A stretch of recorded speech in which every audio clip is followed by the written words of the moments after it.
जय गुरुदेव। पांचवा ब्राह्मण। यह पृथ्वी सब भूतों अर्थात प्राणियों का मधु है और पृथ्वी के लिए सब प्राणी मधु हैं। जो इस पृथ्वी में तेजोमय अमृतमय पुरुष है और जो यह अध्यात्म शरीरी तेजोमय अमृतमय पुरुष है, यही वह है अर्थात दोनों एक ही हैं। और जो यह आत्मा है वह ब्रह्म है, वह सर्वमिदं है अर्थात पृथ्वी का अधिपुरुष, देही, आत्मा और ब्रह्म एक रूप हैं।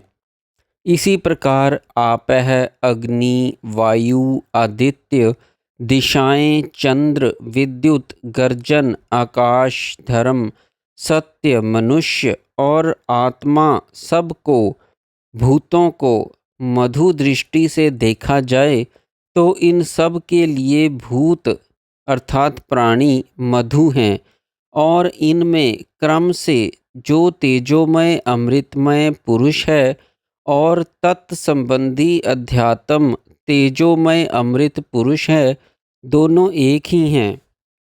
अध्यात्म पुरुषों के नाम क्रमशः रैतस अर्थात वीर्य से संबंधित, वाक्मय अर्थात वाक संबंधी, प्राण, चाक्षस, श्रोत्र जो प्रत्येक सुनने के समय रहता है, मानस तेजस जो स्वप्नों में रहता है, शब्द जो स्वरों में रहता है, जो हृदय आकाश में रहता है, धर्म संबंधी, सत्य संबंधी, मानुष और आत्मा हैं।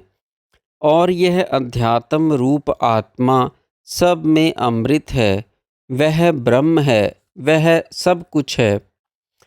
वही यह आत्मा सब प्राणियों का अधिपति है, सबका राजा है। जैसे रथ की नाभि में सब अरे लगे रहते हैं, उसी तरह इस आत्मा में सब प्राणी, सब देव, सब लोक, सब प्राण प्रतिष्ठित हैं।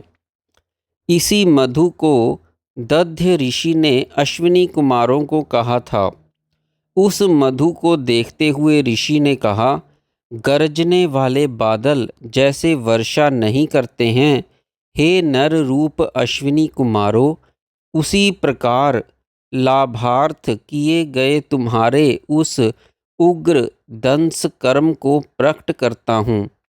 दध्य ऋषि ने तुम दोनों को अश्व के शिर से जो कहा था, इसी मधु को दध्य ऋषि ने अश्विनी कुमारों को कहा था। उस मधु को देखते हुए ऋषि ने कहा, हे अश्विनी कुमारों, तुमने दध्य के लिए अश्व का शिर पहुँचाया।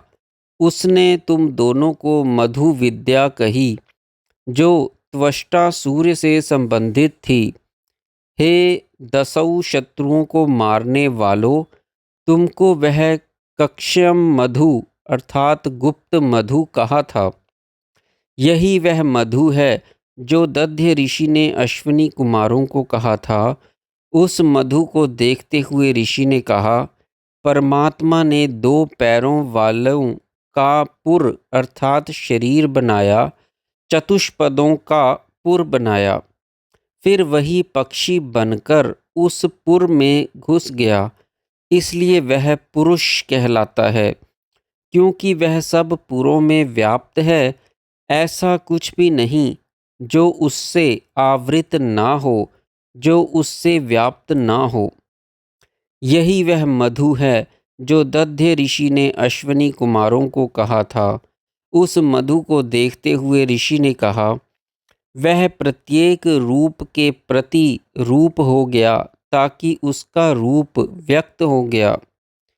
वह मायावी ईश्वर अपनी माया से देहों के रूप में प्रकट हो रहा है। इस पुर रूप में 10 इंद्रियां रूपी 10 घोड़े जुड़े हुए हैं। ऐसे पुर सैकड़ों हैं। वह स्वयं ही 10 इंद्रियां बना है। वे 10 ही हजारों, अनेकों और अनंत रूपों से विद्यमान है।